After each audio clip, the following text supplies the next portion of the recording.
Hello, all you positive heads out there. It's so good to be back with all you beautiful reflections of the one source consciousness that creates and animates all things. If you're new to this podcast, of course, we are super happy to have you here, and we just ask that you bring an open mind and heart to your listening experience and to be prepared to explore vantage points that I'm convinced will help shift or solidify your current understanding of the ultimate nature of reality in a way that is extremely empowering. Speaking of exploring powerful perspectives, I'm super excited to announce the release of my very first book, The Golden Key: Modern Alchemy to Unlock Infinite Abundance. If you're ready to alchemize the circumstances in your life so that your abundance expands to an entirely new level in 2021, head over to goldenkey.gift to download the audio or ebook as my gift to you by using the code POSITIVEHEAD.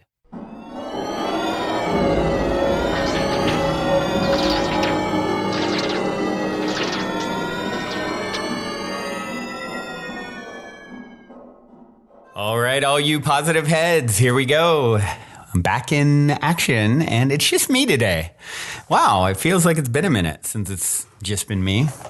I've either had, optimistic or mystic manner guest here with me, or co-hosts, or something going on, or the wonderful Dr. Erica Middlemiss has been filling in. From time to time, the last month has definitely been a transitional one for me, for the show. And yeah, it feels really good to just be back, just me, the microphone, and you guys who are going to receive this in a bit. And I'm going to talk about, what am I going to talk about? I think I'm going to talk about intangible versus tangible. Actually, I don't think I know. I am going to talk about this idea of learning to love the intangible as much as the tangible, and how that's actually the path to receiving all those tangible things. And, it's something that is definitely an art form, as Abraham talks about, and we'll share a clip here in a little bit that summarizes that. But think about it this way. Everything you've ever seen started out as a thought form. Every big vision, dream, every bit of magic, it's always started off as, something intangible. And we're so attached to the idea of tangible results. Where's the new car, or the house, or the partner, the relationship, the whatever it is that we want, we put so much stock in this idea of tangibility. Like, it's got to really be here on all levels. I got to be able to smell it, see it, hear it. All the senses need to be able to address it and interact with it. And really, as we move into this new paradigm, this new earth, as we continue to ascend, one of the things that sort of sparked this inspiration this morning, Lizzie Locke is here, who you're going to hear on forthcoming interview and episode of Optimistic with her partner, Michael. And Lizzie is super sensitive energetically, and, here at the Mystic Manor, and we're preparing for the next round of guests to come in. And by the way, the first 2 weeks have been absolutely epic. If you've heard my episodes with them, I've so enjoyed. They've been everything I'd hoped they could be for me, for the guests. And we have a few slots still in September that I'm looking to get filled, and because I've been so busy with the move in and the new show and everything like that, there's still a few slots hanging out there that probably otherwise would have been filled by now. So if you're thinking about coming, been interested in coming, I'd love to talk to you about it, and even willing to work out a little something special for those few remaining September slots. You can email me, Brandon@positivehead.com. But anyway, I was talking to Lizzie this morning as she was prepping for the new guests that are coming in here in just a few hours. And one of the things that she was saying is like, oh yeah, I'm doing a clearing of the energy in the house, because so much energy is happening here, so much transformation, and people are up leveling and sort of leaving old energy behind. as they go out into the world, not only the guests, but also, the people that are there for the live audience, live tapings. I mean, just a lot. The house, the Mystic Manor is definitely turning in, has already become the vortex I knew it would be. And she's like, there's a lot of energetics here, and I sense them, I see them, I feel them. She's like, and it's something, and I got talking about that because it's fascinating to me. It's like one of those things where I have more and more people around me who are sensing information and energy on a totally different level. And she was like, yeah, it's one of those things I forget sometimes, that not everyone is seeing and feeling these things on these different levels. And, it's just a part of my world now. And she's like, so I'm like, I just spend a few minutes. It's kind of like house cleaning. I can see all the energy and how it's affecting people that interact here and everything like that. And it's just really, it's really a fascinating thing when you think about these more intangible energies that are really at play in everything that we do. And, it got me to thinking, well, we really, as we all get more sensitive, I don't claim to be as sensitive on that level like someone like Lizzie or many others that I know and have talked to or even had on the show who are like seeing things non-physical or sensing energies in really like dramatic fashion. So but what I'm noticing is there's more and more and more people. I know I'm more intuitive, more sensitive, and I think we have all are on our own unique trajectories and paths with, our intuition developing and things like that. I mean, she was just telling me how when she lays down at night, she goes into full visions of other places. She was like, yeah, last night I was like full on in some future city in a car moving through the town, and, explaining in detail everything that's around her. And it's just like fascinating, how many people are sensing it. I was asking her about it, and I was like, are you there? How she's like, what's it? I was trying to get more details, and she's like, oh, it's like I'm sort of overviewing the whole thing. I'm in the car, but kind of watching what's happening in the vehicle. And I find that really fascinating. And there's more and more people. I mean, I had a conversation the day before with my friend Shelby, who every night she dreams, lucid dreams, she goes and has like what feels like years of experience in other lifetimes. And what a wild concept. I'm going to go to bed tonight and then I'll wake up tomorrow and I've lived, 20 years in another body or, being another version of me. And that's just like overwhelming. And she says it's kind of intense and overwhelming for her, and so there's more and more of this kind of stuff happening to people all around.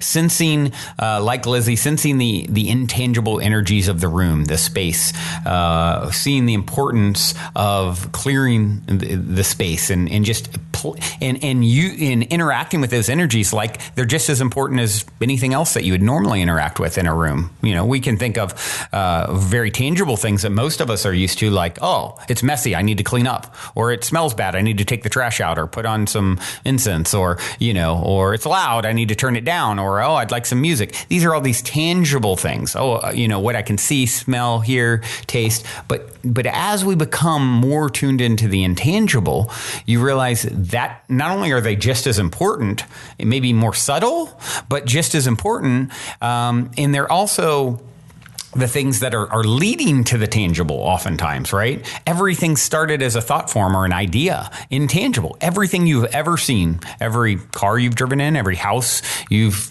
slept under, every roof you've slept under, it all started as an idea once, an intangible thought form, right? Floating.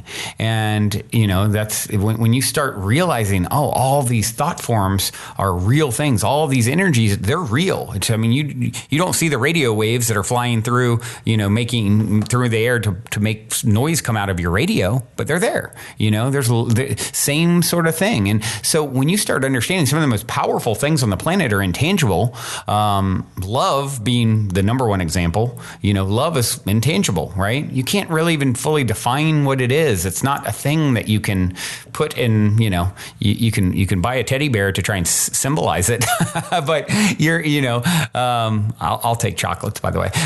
But you can't, it's intangible, right? You can't really, here's the most important thing in all of creation, and it's completely intangible.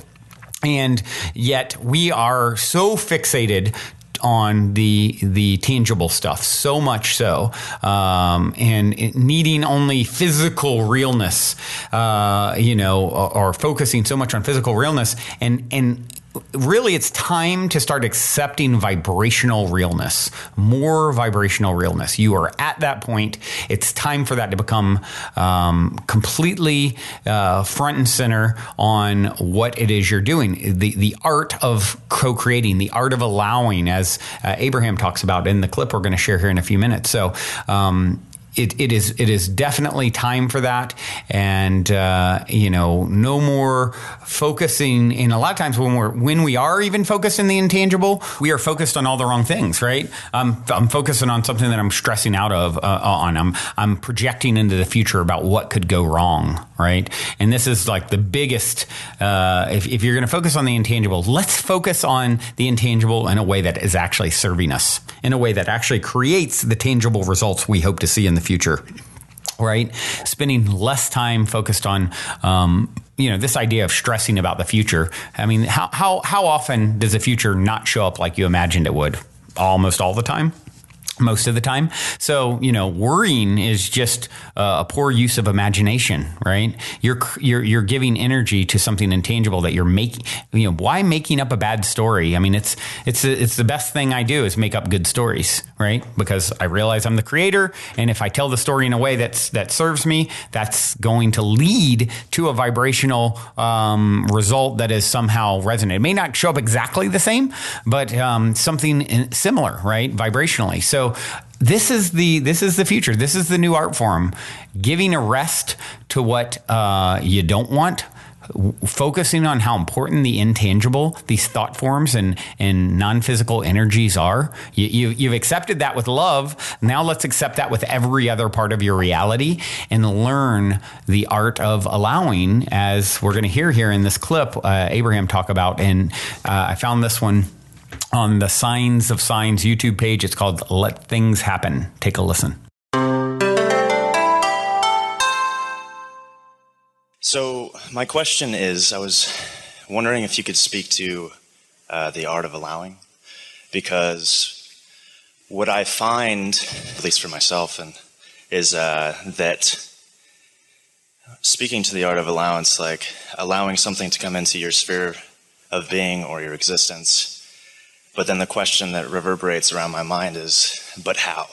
Or like, how do I do that? How do I do this? How do I do that? So step 1 is ask, step 2 is source answers, and step 3 is allow it. These days, we're calling it allowing, but we're saying to you, in order to allow, you got to be in the receiving mode.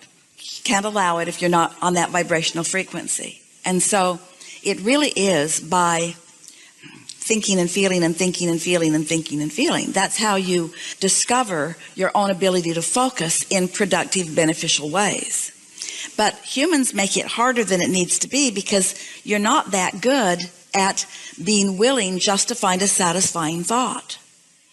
Have you been listening to us for a while? We've been talking about the emotional scale, where appreciation and love feel really good, and depression and fear and despair feel really bad, and there are a range of emotions in between. And today what we're saying to you is, don't try to go from despair to appreciation, just go from less satisfying to more satisfying, because you can feel when you're reaching for a thought that feels a little better, and you can feel when you're reaching for a thought that doesn't. The other day Esther was thinking a thought, and she said to herself, now that's just dumb. You're focusing on a thought that you know doesn't feel good. Why are you doing that? And part of it was habit. It was a habitual thought. Part of it was because a lot of other people were thinking the same thought, so it was easier to go there. But she could tell by her focus on it how not beneficial it was to her. And so that's really what it comes down to. You have to care about how you feel. We've been teaching meditation for a long while, because when you meditate, you quiet your mind, and when you quiet your mind, you stop thought. And when you stop thought, you stop resistant thought, and then your vibration rises.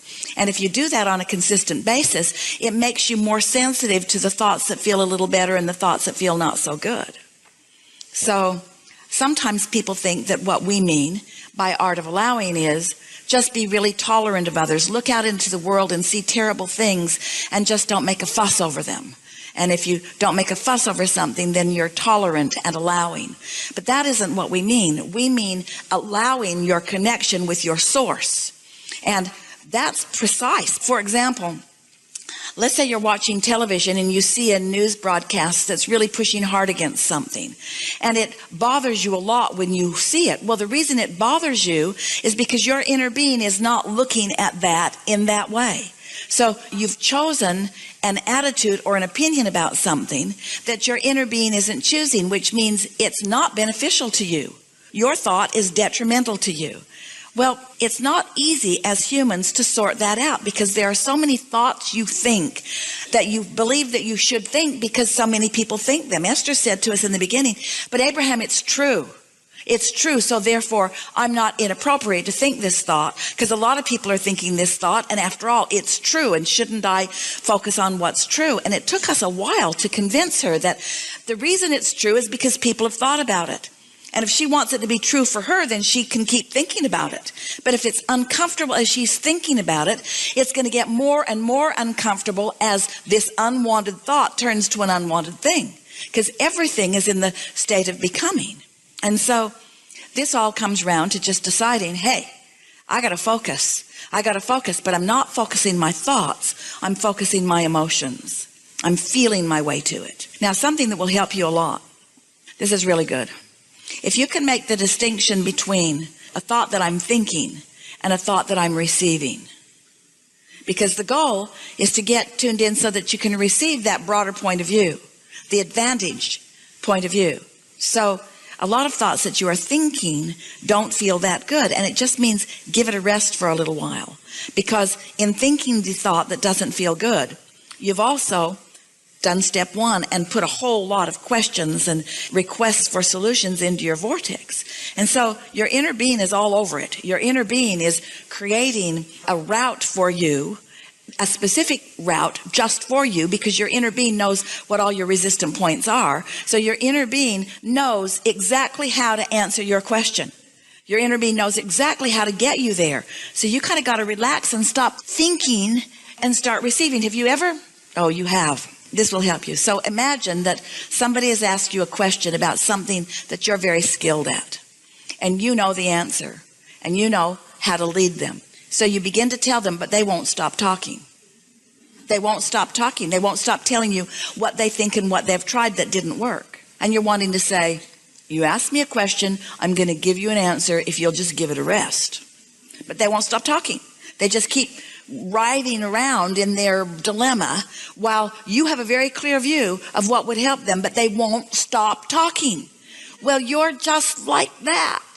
For the most part, we like to characterize it this way. When you decided to come into your physical body, it was your intention to mix it up with life and spend about 10% of your time developing questions and problems that go into your vortex that Source will help you answer.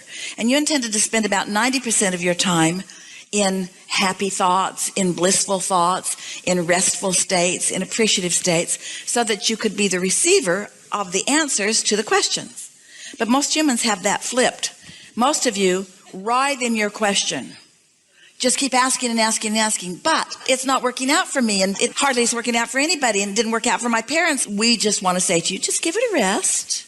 Just quiet your mind. Stop all that activity about what isn't wanted. And when you do that, because your question is so vivid and so pointed and so focused, because you've been working on it for a while, when you cool your jets and you stop arguing for your limitations, you'll come out of one of those meditative states and you'll receive an idea. You got that? The next thing is, don't need the first idea to be the blockbuster of all blockbusters of all blockbuster ideas. Let it be a thought about moving furniture. Because if you're not thinking about, well, how's that going to get me to where I want to be, which puts you right back over here, but you're just following the thought. Why? Because it felt good. A good feeling thought will lead to another one and another one and another one, and eventually you'll be to the blockbusting idea, to the blockbusting unfolding, to the solution that is really apparent to you and all others. So your question was, I get the concept of allowing and receiving, but how do I accomplish it? And we say, by being willing to be ready, to be ready, to be ready, to be ready. By being willing to allow the satisfaction to be enough as you go along. That really is the answer. Because, you see, Anytime you ask anything, your inner being has a full-blown answer. But your beliefs don't let you hear it. If you knew how smart your inner being is, how we're all together and we know the answer to your dilemmas, but you can't hear them because you're all wadded up in your problems, you see. You got that, didn't you? Ready to be ready to be ready to be ready. And just relax into that unfolding. It requires a little bit of trust. We know it's what religions call faith. It's faith in the process. And we're asking a lot of you, we're saying, here you are in your bodies, and you say, yeah, we know, we can see us. We can see us. You don't have to tell us about that part. We've got that. And we say, and as you've been living, you're asking for things that you haven't let yourself have yet. And you say, yeah, you don't have to tell us that either, Abraham. We know that too. And we say, yeah, but what you might not know is that you've been projecting these vibrations, and you say, oh, crap. Vibrations, vibrations. And when am I going to get my money out of the vortex and into the bank, Abraham? In other words, I've been listening to this vibration stuff long enough. And we say, we've got to help you to know that there is a vibrational beingness of the things you want that you have to tune into and allow yourself to perceive them in more and more specific beingness. In a rational way, look at your planet, look at it over the last 100 years or 200 years, notice the difference in the economy and the difference in the lifestyle, and then acknowledge that there are no pipelines to other planets. There's not some other physical reality that's trucking this stuff in. Where is it coming from? It's thoughts turning to things. The resources are all here vibrationally, and you are tuning in, and it is your perception that is allowing the perception of the things of your life experience. Now, we know that's hard to hear because this seems like a very tangible, real thing. And when a lot of you think about things, you turn them into really, in other words, this is a belief system. This is a very powerful thing to believe in. It is so real that you'd be hard pressed to deny the reality of this. And you keep wanting everything to be this kind of real. You're not willing to let it be this kind of real, and this kind of real, and this kind of real, and this kind of real, and this kind of real. For this kind of real, it takes seeing it and feeling it and hearing it, touching it. In other words, you're translating this reality with all of your physical senses. And eventually, there will be a lot of realities that you will be able to translate with your physical senses. But in the meantime, if you need to translate them with your physical senses, so much so that you're not willing to trust the vibrational nature of them, then you're not ever going to get more than what you've already got. See how it works? You kind of followed us on that, didn't you? You are realists and you are tangiblesses, and we get that, and it's a good thing because this leading edge tangible reality, it is the leading edge. It's what everything that we have all lived before is pointed to. We're not trying to get you to ignore the real stuff and get off in some airy-fairy world and be happy with ideas rather than tangibles. That's not what we're wanting to accomplish. We're showing you the path of least resistance to your tangibles that matter, the reality that matters. And so if you can just not need it to be tangible right now, and you can enjoy the idea of it and enjoy what's leading you to it, we promise you everything that you want will be tangible. It will be manifested in that satisfying way. And so the art of allowing, that's why we call it an art. It's just not fall out of bed and discover it. You have to teach it to yourself. You have to talk yourself into it. It's the art of feeling good anyway. It's the art of recognizing the vibrational essence of something and taking delight in its vibrational essence and in the maturation of its vibrational essence, and not demanding that it be all the way matured before you're willing to give it your attention. Before we continue on with today's episode, I'd like to take a moment to share an exciting new development in my world that can benefit those of you who are ready to get out there and travel. If you've been listening to this podcast for a while, at some point you have most likely heard me talk about my personal hero's journey tale regarding the Inc. fastest growing private travel company I co-founded that imploded back in 2015. Well, out of the ashes of that challenging lesson, my brother and I started a new travel company called Hello Vacay. And an exciting new chapter has just unfolded in my travel company saga as HelloVacay recently secured a huge partnership with the world's largest online travel agency, Priceline.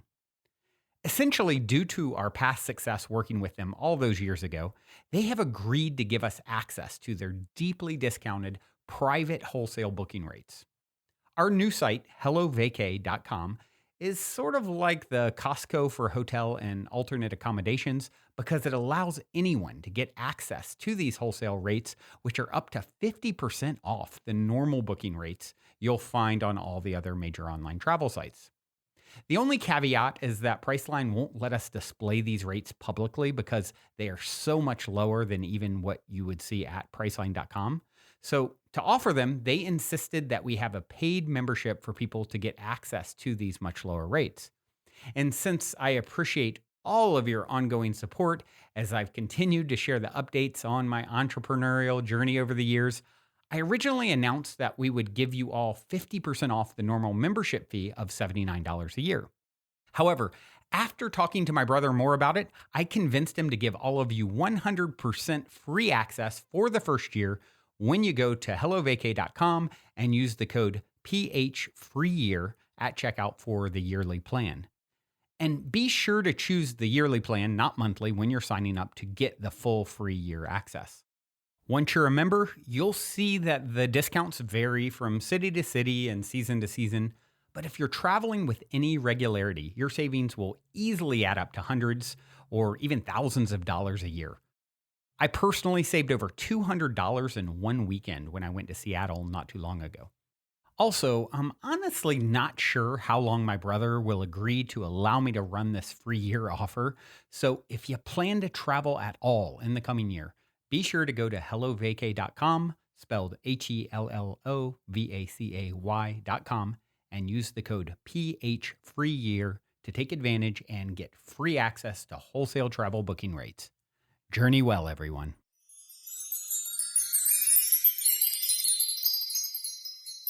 I love the simple steps, right? Ask, well, since time is illusory and source is infinite, it instantly answers. And the only thing preventing you from instantly seeing it and it manifesting in your world is your ability to be in vibrational alignment, intangible again, and allowing it to manifest itself. And in order to allow, you have to be in the receiving mode. Well, if you're broadcasting a bad story or a bad thought or a bad feeling or bad, something that's just lowering your vibration, you're not receiving. You're actually co-creating more of what you don't want. She said it's really important to learn how to start making the distinction between a thought that I'm thinking and one that I'm receiving, right? Wow, that's huge. And that's where meditation is a huge piece, as she touched on, because you're constantly broadcasting when you're in your active mind mode. When you're in a receptive state, you're receiving, we're like a radio. We can receive and transmit. Right? And we're spending so much time transmitting. Meanwhile, we could be receiving all this goodness, all this juiciness, and we're not, I saw something talking about meditation. It's like, it was just the other day, and it was referencing like, if you're too busy to meditate, well, yeah, then I get it. And, if it's worth it to you to just feel like shit all day long, then don't do it.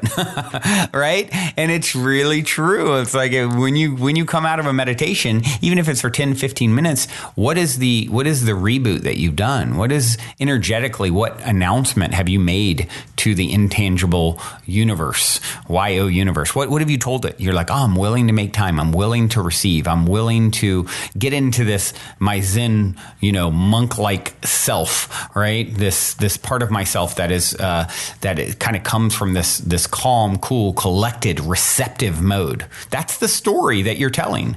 So even if you're really busy, great, make 5 minutes. You're a master of time and space. You can bend time and space. You're in training. You're a Jedi, a Padawan. You can figure out how to bend time and space for 5-10 minutes, right? Yes, of course you can. She talked about people who ask a question, use the example, people ask a question and then won't stop talking about it, won't listen for the answer. The source is always answering you. You've asked, you've put it out there, now receive. I like the number she gave. 10% of your time was meant for questions and 90% in receiving happy thoughts, blissful states, and how backwards we've got it. So if you see yourself constantly questioning, I know I do a lot of questioning. This is definitely something, for me to continue to work on as someone who wants to go, go, go, go, go, go. But what about receive, receive, receive, receive, receive? And don't be so attached to the first thoughts she talked about that's going to pop up as you get inspiration, right? Continue to just playfully explore them. And sometimes the energy just dissipates. It may be exciting for the first few minutes and then you start shooting holes in it or it falls apart. Your energy, your excitement falls apart. That's okay. Don't be so attached. Don't be attached to any of this stuff, right? Continually let go of these things. Continually let go and allow yourself to move on, to move forward, right? I love how she said, being willing to be ready and letting the satisfaction as you go along be enough. So continually letting go, continually finding the satisfaction in the intangible, learning to love the thought and feeling of it, playing with that art form, the art of feeling good anyway, right? And with that being said, I do have a perfect song to leave you with today. This is Ayla Nerio, Take It Slow. And yeah, take it slow. Don't get in your way. Keep it moving, as she says. What you want is on your way. Love you guys so much. Till next time, journey well. Also, before we cue up today's song, as a quick reminder, don't forget to download the Golden Key audio or ebook as my free gift to you at goldenkey.gift using the Golden Key code POSITIVEHEAD. And please, if you enjoy my gift, leave a positive review on Amazon so others can unlock their lives with the help of the Golden Key as well. Take it slow. Don't get in your way. Keep it moving. At the pace of every weather, look within. And don't forget you are surrounded by the wind as it rushes in your lungs. Oh, honey, you are part of the moon, precious cave. Don't forget there is unknown inside you. Don't turn away from yourself by being like somebody else. You are tide crashing over and call of the mountains in the darkest tunnels, where your light come from. So take it slow. What you long for is on its way, and don't stop reaching. Taste the sound of every color deep within. Let your wild be uncaged, run with the wind and rush into its lungs. Oh, honey, you are born of the moon, precious cave. Don't forget there is unknown inside you. Don't turn away from yourself by being like somebody else. You are tide crashing over and call of the mountains in your darkest tunnels, where your light come from. Oh, aim for the journey and grow with the night. Be brave in your loving, keep steady your side. Oh, honey, you are born of the moon, precious cave. Don't forget there is unknown inside you. Don't turn away from yourself by being like somebody else. Don't turn away from yourself by being like somebody else. Don't turn away. Don't turn away. Don't turn away. Don't turn away. You are tide crashing over and call of the mountains and your darkest tunnels, where your light come. Don't turn away. Don't turn away. Don't turn away.